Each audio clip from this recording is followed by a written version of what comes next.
விஜய்க்கு ஒய் பிரிவு பாதுகாப்பு அளிக்கப்பட்டதில் அரசியல் இருப்பதாக திமுக கூட்டணி கட்சி தலைவர் கூறியுள்ளார். தாவேக தலைவர் விஜய்க்கு ஒய் பிரிவு பாதுகாப்பு அளிக்கப்பட்டதில் அரசியல் இருப்பதாக திமுக தோழமை கட்சிகள் விமர்சித்துள்ளன. மாநில அரசு மத்திய அரசு ஒன்றும் கன்சல்ட் பண்ணணுங்கிற அவசியம் கிடையாது. கன்சல்ட் பண்ணனாலும் பண்ணலாம், பண்ணாட்டியும் இல்லை. இது அது வலைவீச்சா இல்லையா, இல்லை சோதனைக்காகவா, யார் யார் வருகிறார்கள் என்பதை பார்ப்பதற்காகவா, அல்லது அந்த மீன் தங்களுடைய வலையிலே சிக்கிறது என்பதற்காகவா என்பதையெல்லாம் பொறுத்திருந்து பார்க்கணும். விஜய்க்கு ஒய்பிரிவு பாதுகாப்பு எல்லாம் அரசியல் தான். தமிழ்நாட்டை பொறுத்த வரைக்கும் நிறைய பேர் இன்னைக்கு சமூக பிரச்சனைகளுக்காகவும் சமுதாயத்துக்காண்டி உழைக்கக்கூடியவங்க நிறைய பேர் இருக்கிற, பாடுபடவங்க நிறைய பேர் இருக்கிறாங்க. அவங்களுக்கு நிறைய அச்சுறுத்தல் இருக்கும் பொழுது அவர் சகோதரர் விஜய்க்கு பொறுத்த வரைக்கும் இந்த ஒய் கேட்டகரி கொடுத்தது பொறுத்து ஒன்றிய பாஜக அரசு கொடுத்திருக்கிறாரு. இதற்கு பதில் மக்கள் கிட்ட தான் இருக்கணும். திடீரென்று அவர் கேட்காமல், அவரிடமிருந்து கோரிக்கை வராமல், ஆளுநரை சில வாரங்களுக்கு முன்பு சந்தித்ததனுடைய எதிர்வினையாக இன்றைக்கு ஒன்றிய அரசு அவருக்கு இந்த ஒய் பிரிவு பாதுகாப்பு தந்திருப்பதில் கண்டிப்பாக அரசியல் இல்லாமல் இல்லை. விஜயின் பாதுகாப்பு முக்கியமானது என்று நியூஸ் 18 தொலைக்காட்சிக்கு அளித்த பேட்டியில் விசிக தலைவர் திருமாவளவன் தெரிவித்தார். அது நல்லெண்ணத்தின் அடிப்படையில் அவருடைய பாதுகாப்பை கருத்தில் கொண்டு வழங்கியிருக்குமேயானால் அதை வரவேற்க கடமைப்பட்டிருக்கிறோம். தனக்கு பாதுகாப்பு கேட்டு மத்திய உள்துறை அமைச்சகத்திற்கு விஜய் கடிதம் எழுதினாரா என்பது தெரியவில்லை என்றும் திருமாவளவன் கூறினார். அதிமுக தாவேகாவுடன் கூட்டணி அமைக்க வாய்ப்பில்லை என்று விடுதலை சிறுத்தைகள் கட்சியின் தலைவர் திருமாவளவன் தெரிவித்துள்ளார். நியூஸ் 18க்கு பேட்டியளித்தவர் திமுக கூட்டணியில் குழப்பம் விளைவிக்க சிலர் முயற்சிப்பதாக குற்றம் சாட்டினார். தமிழ்நாட்டு அரசியலில் குழப்பத்தை ஏற்படுத்த விரும்பக்கூடியவர்கள் குழப்பத்தை ஏற்படுத்துவதற்காக பல்வேறு விவாதங்களை யூகத்தின் அடிப்படையில் கட்டமைக்கிறார்கள்.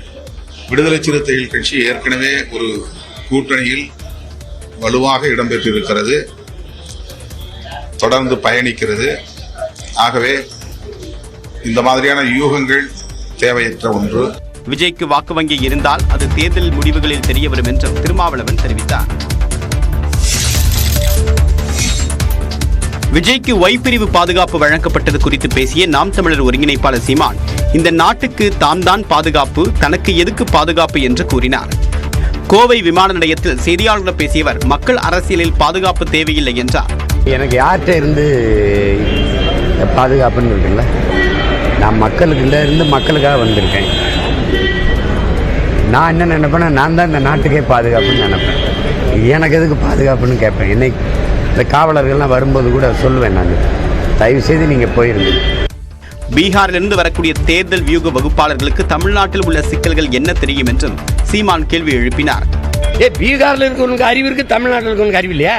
இங்கேயே பிறந்து வளர்ந்தவனுக்கு உலகத்துக்கு அறிவை கடன் கொடுத்தவன் தமிழன். நீ பாப்பா என்னை கொண்டு இந்தியாவுக்கே ஸ்ட்ராட்டஜி பண்றேன். கொஞ்சம் காசு இந்தியாவுக்கே அகில உலகத்துக்கு ட்ரம்ப் கிம்பு எல்லாருக்கும் நான் ஸ்ட்ராட்டஜி பண்றேன். கருணாநிதி, ஜெயலலிதா போன்ற தலைவர்கள் இருந்தவரை வியூக வகுப்பாளர்களின் தேவை இருந்ததில்லை என்றும் அவர் கூறினார். மேலும் விஜயின் அரசியல் ஆலோசகரான ஜான் ஆரோக்கியசாமி தனக்கு நட்பு ரீதியாக முன்பு சில ஆலோசனைகளை வழங்கியதாகவும் சீமான் குறிப்பிட்டார். பாஜகவுக்கு யாரும் டப்பிங் கொடுக்க வேண்டியதில்லை என்று தமிழ்நாடு பாஜக தலைவர் அண்ணாமலை தெரிவித்துள்ளார். சட்டமன்ற எதிர்க்கட்சித் தலைவர் எடப்பாடி பழனிசாமி பாஜகவின் டப்பிங் குரலாக ஒழிப்பதாக முதலமைச்சர் மு க ஸ்டாலின் விமர்சித்திருந்தார். இது தொடர்பாக கோவையில் செய்தியாளர்களிடம் பேசிய அண்ணாமலை, அதிமுகவில் இருந்து இறக்குமதி செய்யப்பட்டவர்களுக்கு தான் திமுகவில் பதவி கொடுக்கப்படுவதாக விமர்சித்தார். முதலமைச்சருக்கு டப்பிங் பண்றதுக்கு பல அமைச்சர்கள் அதிமுக இருந்து இம்போர்ட்டட், அவங்ககிட்ட அமைச்சர்களே எல்லாம் இம்போர்ட். நேற்று பார்த்தேன் தோப்பு வெங்கடாச்சலனுக்கு ஒரு பதவி, இங்க பார்த்தேன் அவருக்கு ஒரு பதவி, எல்லாம் இம்போர்ட்டட் பதவி கொடுத்துட்டு இருக்காங்க. காரணம் திமுக சக்தி இல்லை என்பதை முதலமைச்சரே ஒத்துக்கிறாரா? 35 அமைச்சர்கள் 13 பேர் அதிமுக இருந்து வந்திருக்காங்க. ஆனால் டப்பிங் எங்களுக்கு தேவைப்படல. அதிமுகவிலிருந்து திமுகவுக்கு வந்தவர்கள் தான் முதலமைச்சருக்கு டப்பிங் பண்ணிட்டு இருக்காங்க, எங்களுக்கு தேவையில்லைங்க. முதலமைச்சருக்கு தான் டப்பிங் தேவை என்றும் அண்ணாமலை தெரிவித்தார். நீலகிரி மாவட்டத்தில் எந்தவொரு அரசு பள்ளியையும் மூடும் திட்டமில்லை என மாவட்ட முதன்மை கல்வி அலுவலர் விளக்கம் அளித்துள்ளார்.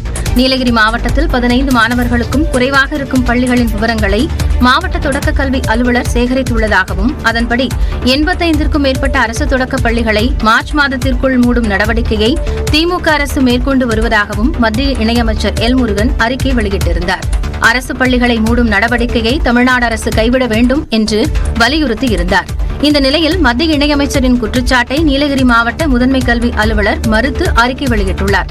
நீலகிரி மாவட்டத்தில் 287 அரசு நடுநிலை மற்றும் தொடக்க பள்ளிகள் இருப்பதாகவும் கல்வியின் தரம் மாணவர்களின் செயல்திறனை மேம்படுத்த சமீபத்திய முயற்சியாக கடந்த 7ஆம் தேதி மாவட்ட கல்வி அதிகாரி மூலம் ஆய்வுக் கூட்டம் நடத்தப்பட்டதாக தெரிவித்துள்ளார். இக்கூட்டத்தில் பள்ளிகளின் வருகை பதிவை மேம்படுத்துதல் மற்றும் மாவட்டத்தின் பள்ளிகளில் ஒட்டுமொத்த கல்வித்திறனை மேம்படுத்துவது குறித்தும் கவனம் செலுத்தப்பட்டதாக கூறியுள்ளார்.